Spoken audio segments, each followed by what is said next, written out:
আমি বাংলাদেশ জাতীয়তাবাদী দল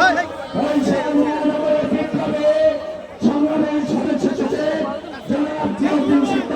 তাদেরকে আমি নিচে নামার জন্য অনুরোধ জানাচ্ছি। আমি পাশাপাশি আমাদের ইয়েদের শুয়ে আছে তাকে একটু বসার অনুমতি দেন। পুলিশ কমিশনার সাহেব আছে, জেলা প্রশাসক তাকে অনুমতি দেন। মনে রাখতে হবে তারেক রহমানের দেওয়া এই দায়িত্ব বরিশাল নগরবাসীর দায়িত্ব। মঞ্চে আসন গ্রহণ করার জন্য অনুরোধ করছি। আমাদের মাঝে উপস্থিত রয়েছেন বরিশাল পুলিশ কমিশনার মহোদয়কে মঞ্চে আসন গ্রহণ করার জন্য অনুরোধ করছি। আমাদের স্টেজের সামনে যারা রয়েছেন, ভাইয়েরা স্টেজের সামনে যারা রয়েছেন তারাই নিজ নিজ আসন গ্রহণ করুন। স্টেজে যারা রয়েছেন স্টেজে যারা আপনারা অনুগ্রহ করে স্টেজের সামনে থেকে সরে যান।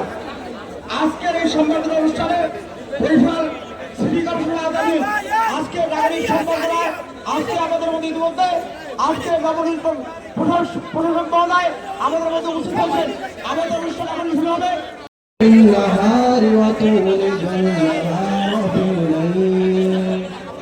وتخرج الحي من الميت وتخرج الميت من الحي وترزق من تشاء بغير حساب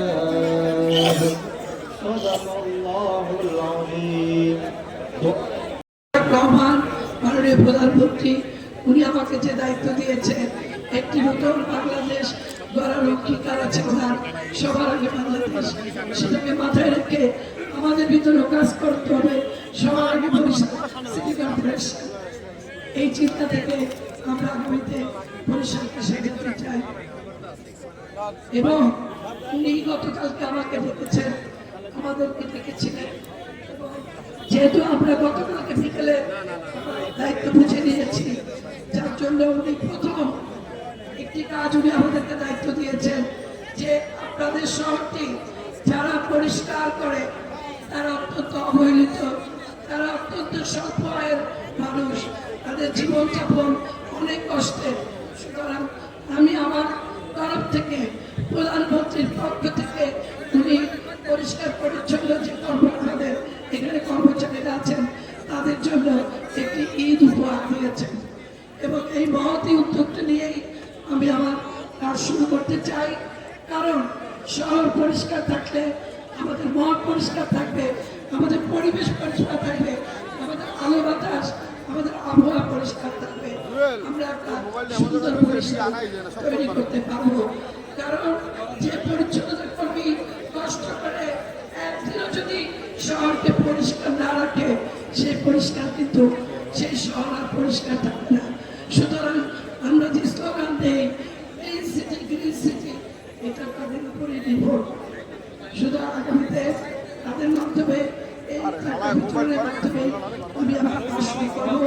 এবং যে সাংবাদিক এখানে বরিশালের আমি উদ্যোগে দেখছি আমাদের অনেক সাংবাদিক ভাইরা দাঁড়িয়ে আছেন। আপনাদের কাছে আবেদন, আপনাদের সাহায্য সহযোগিতা, আপনাদের প্রচারের মাধ্যমে, আপনাদের বস্তুনিষ্ঠ লিখনির মাধ্যমে আপনারা আমাদের কাজকে তুলে ধরবেন, আমাদের ভুলকে তুলে ধরবেন, আমাদের ভিতর কোনো অসুখ কিছু থাকলে তুলে ধরবেন, কিন্তু ভুল তথ্য দেবেন। এটাই আপনাদের কাছে আমাদের আবেদন। আগামী দিনে আপনারা সবাই ভালো থাকবেন। আগামী দিনে জনাব তারেক রহমানের বাংলাদেশ, নতুন বাংলাদেশ গড়ার অঙ্গীকার রেখে সবাইকে শুভেচ্ছা জানিয়ে আগামী ঈদ মোবারক জানিয়ে আমি আমার বক্তব্য শেষ করছি। সবাইকে ধন্যবাদ। খোদা হাফেজ। বাংলাদেশ জিন্দাবাদ, জাতীয়তাবাদী দল জিন্দাবাদ, শহীদ জিয়া বেগম জিন্দাবাদ, তারেক রহমান জিন্দাবাদ।